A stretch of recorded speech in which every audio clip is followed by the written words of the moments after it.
Biyya ormaa dhaqxee qubni ishee irraa kan cite yookiin immoo qaama hir'uu taatee kan gara biyya abbaa isheetti kan deebite qaama guutuudhaan gara biyya kanaa dhufteetiin garuu immoo erga harka ishee ofirraa kuttee gara biyyaatti deebite jechuudha. Inni kun immoo maalirraa kan ka'e ariifachuu keenyaafiin akkasumallee garaa nama ga'uudhaaf nama gammachiisuudhaaf fiiguu keenyatu immoo waan kana nurra buusa jechuudha. Akkamitti akka wanti kun nurra ga'uu fi akkasuma immoo wanta kanaan ani yeroo baay'ee hojjechaan ture har'a homaa tokko illee nan godhu jenne keessa lammadu yookiin immoo itti keessa baruu irraa kan ka'e homaa nan godhuutti fiigne jechuudha. Nagaan isiniif haa ta'u hordoftootaaf jaallatamtoota kabajamtoota maamiloota kiyya egaa waan an amma isin argisiisaa jiru maashinii uffata miicu kana jechuudha.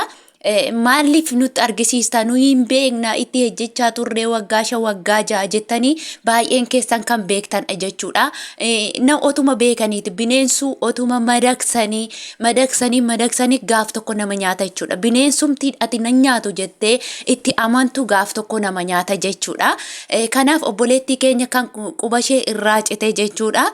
Waanuma waggaa 2 olitti hojjechaa turte amma mee ilaala gassaalaa kana ofiisaa socho'aa jira jechuudha. Ganaa daqiiqaatu hafa. Ani garuu ariifadheen jira fakkeenyaaf jechuudha. Akka inni itti humna godhatee of darbataa jira jechuudha. Yeroo kana inni kun automaatikii gassaalaa yookiin immoo maashinii uffata miicu automaatikidha. Daqiiqaa 7 hafee jira jechuudha.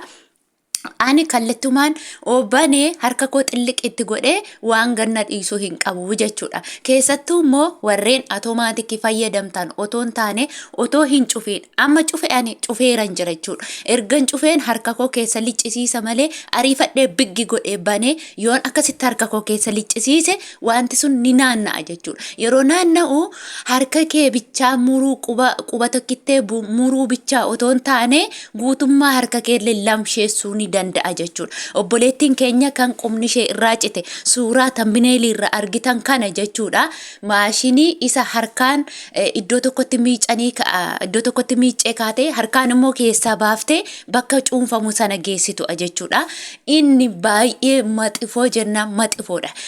Gaafii humna godhataa hin dhaabbatu ishii je'eetillee namaan dhaabbatu jechuudha. Aqee yeroo inni dirr jedhu jette obboleettiin kun waggaa 2 guutuu kana maashinii kanaan hojjechaa ture jette. Ani haaraa miti jette. Nama afaanis beeku, nama hojiis beeku, nama itti fayyadamasaa beeku jette. Garuu immoo gaafii hin nama gana jechuudha. Gaafii ati ofirratti xiyyeeffachuudha yoo baatte hin nama gana jechuudha. Amma madaamiin of na cinqitee as na waamti achi na waamti otoo inni cuunfee hin xumuratiin nafa baggi godhee baneen harka koo keessa liccisiise jette jechuudha. Kallattumaan osoo maashiniin sun tasgabbaa'ee hin urgufaman argitaniitu naanna'a miti baggootee akkuma banteen harka keessa galchite jechuudha. Otoo automaatikii ta'ee illee lakkoofsa sana yeroo ati iddoo stop jedhu abdu sana ni dhaabbata. Dafee dhaabbata automaatikii. Garuu inni tokko jechuudha na biran jiru gaafa iddoo isaa deeme viidiyoo isaa waraabesiin argisiisa. Inni sun dafeetillee namaan dhaabbatu jechuudha. Inni achuma naanna'ee suuta jedhee dhaabbata jechuudha. Akka automaatikii miti. Namoonni isatti fayyadamtan akkasumallee immoo automaatikii mattuu kan fayyadamtan of eeggannoo guddaa godhaa jechuudha. Yeroo inni hurgufamu sanatti harka keessan xilli gootanii itti hin galchiina. Harka keessan guutummaa guutuu sin wanti sun gochuu danda'a. Harka keessan dhiiga qaba. Dhiiga garuu jedhummoo kaaraba yookiin immoo elektirikiidha. Elektirikiin dhiiga namaa xuuxa. Kanaafuu harka keessan hanga inni dhaabbatee iddoo isaa tasgabbaa'ee dhaabbatutti harka keessan gashiina hin ariifatiina jechuu barbaade. Walumaa galatti ilma namaa biyya lafaa irratti gammachiistee hin dandeessu. Of ta'i dura of yaadadhu. Mataa koo irraa kaaseen jechuudha. Ofirraa kaasee ani yeroo baay'ee nama gammachiisuuf fiiga. Gaaf tokko maal ta'e isinitti fakkaata? Mana barumsaatu jira. Intala isaanii taaksiidhaan mana barumsaa deemte jechuudha. Bokkaa biyya kana bokkaa miti. Waan akka wayii tokko tif jettuuf jechuudha. Ganama taaskiin dhufe jennaan taaskii sana intala qaqqabsiisa jedheen yallaa jedhee ishee duukaan fiiga. Intalli ofii dhimma ishee fiigaa jirti. Aanaan maaltu fiigsisaa jira? Kun immoo garaa ishee gahuuf, garaa isaaniin gahuuf, isaan gammachiisuuf, tokkoffaa immoo tajaajila hojii koo achi butachuuf jechuudha. Dhugaa Waaqayyoo isiniin jedha. Mana keessa ba'ee hangam barrii otoo gahutti bakka xiqqishuun tokko roobde jechuudha. Caammaan ani hidhadhu caammaa silipeeriin sun akkuma biyyaa fidee dhufedha. Reefulleen dhufa dhugaa waaqa jii torba bichaan fixeera yeroo isaan. Yeroo shaa haja ujo mataa kootti waan ittiin mataa qabsiisatan akka lafee fakkaata jabaataadha jechuudha. Dhugaa waaqayyoo yeroon isheen intalli fiigdeetuma darbite iddoo taaskii sanaa dhaqxe. Ani garuu yeroo mucucaadheetanii dugdaan lafa dhahee mataan koo kun lafatti tokka'ee akka nama buqqee tokkosuu tokka'e. Dhugaa waaqayyoo wanti sammuu koo keessaa tocho'e wayii guyyaa sana ni jira. Otoo kilililililil je'ee mataan koo bakka inumaa natti hadoode. Wantiin sun inni mataatti godhadhee duubaan mataa qabsiiseeru sun dhugaa Kiristoos calfaqqi jennaan cafallaqame jechuudha. Inni otoo inni jiru ta'ee immoo jechuudha. Waaqayyo na baasu otoo inni dalga goree ifumaayyuu na waraanee sammuu koo keessa gala. Wanti sun qara qaba dhugaa waaqaan siniin jedha. Otoo immoo diingata inni calfaqqin jenne ta'e istireetii yookiin immoo dalgan ciisne ta'e immoo inni tsagur maaza sana harka lafatti cafallaqe sun otoo mataa koo lamatti tarsaaseera ta'e illee ani eenyullee innumti lafatti ani amma kana rukutameeyyuu dhugaa waaqayyo daqiiqaa meeqa ofna wallaashisa jechuudha. Kilil je'een ila namni takkanan agarre dhugaa waaqayyo yoo intalli sun ol deebitees nan qabne nama waggaa 12 intalli sun yeroo sana jechuudha. Ol deebitee illee kuftee hin kufne ujeen sagalee koo ol kaase iyye dhugaa waaqayyo yoo isheen gilbit jettee na ilaalteetti ta'e dhugaa Kiristoos taaskii ishee yaabbattee baate sokkite jechuudha. Ganaa achi ciisee fuuldurri koo kun bicaanatti fakkaatee ol ka'ee taa'ee ijji koo lafa arguu didee jechuudha.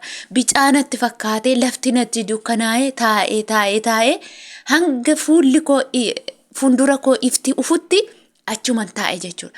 Otoon du'eera ta'ees achumatti gogee hafa. Kiristoosii amma intalli sun uftee barrii yookiin immoo jara sadawwaltutti niitiinis hirribaa kaatee nan agartu namnillee nan argu ture dhugaa waaqaan siniin jedha. Kana hundumaa immoo nama garaa gahuudhaan sabattatu beqa nama gammachiisuuf jecha miidhaa hanga kanaa ofirra geessisna jechuudha. Kanaafuu yeroo baay'ee nama garaa gahuuf hin sabattatina of eeggannoo go'a.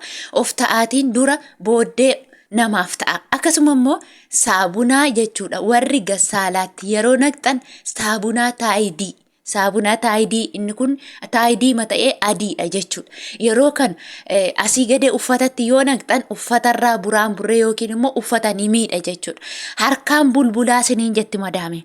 Harkaan bulbulaatii itti naqaa siniin jetti. Uffata adii yeroo miiccan immoo kirooliksiifiin saabunaa taayidii kana harkaan baxabaxanii gaditti naqxu. No, harkaan hin godhiina. Akkasi akkan ammasin argisiise kanatti jechuudha. Saatala xiqqoo isheetti naqaa, bushaan itti naqaa, malaagaa fuudhaa, malaagaadhaan tochoosaatiin isan booda gadi uffatatti naqaa jechuudha. Maaliif tokkoffaa uffanni sun akka miidhamne ishii wajjinis akka walitti sin hin buufne sin godha.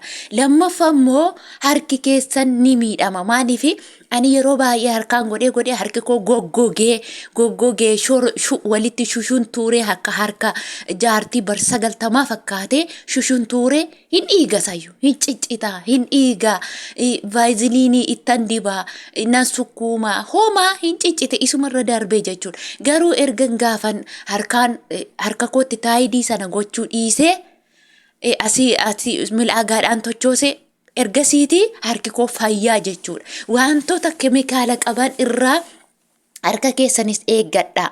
Akkasuma yeroo shintibeetii hiiqxanis kirooliksii waan dittoolii waan adda addaarraa harka keessan irraati of eeggadha. Yoo isin asitti ofii of eegdan malee isaan birrii koonan sin bitadhe birriidhaan sin bitadhe siniin jedhu birrii kooti siniin jedhu siif hin yaadan. Dhukkubni yoo si qabate yoo waan barbaadde taate ofii isaanii harkaan si tuqanii uuma sin godhiin malee sirreebiin sin miidhiin malee rakkoon qaban isaan. Kanaafuu ofii keessan ofiif ta'a of jaaladha isiniin jechuun jaaladha obboleewwan kiyya.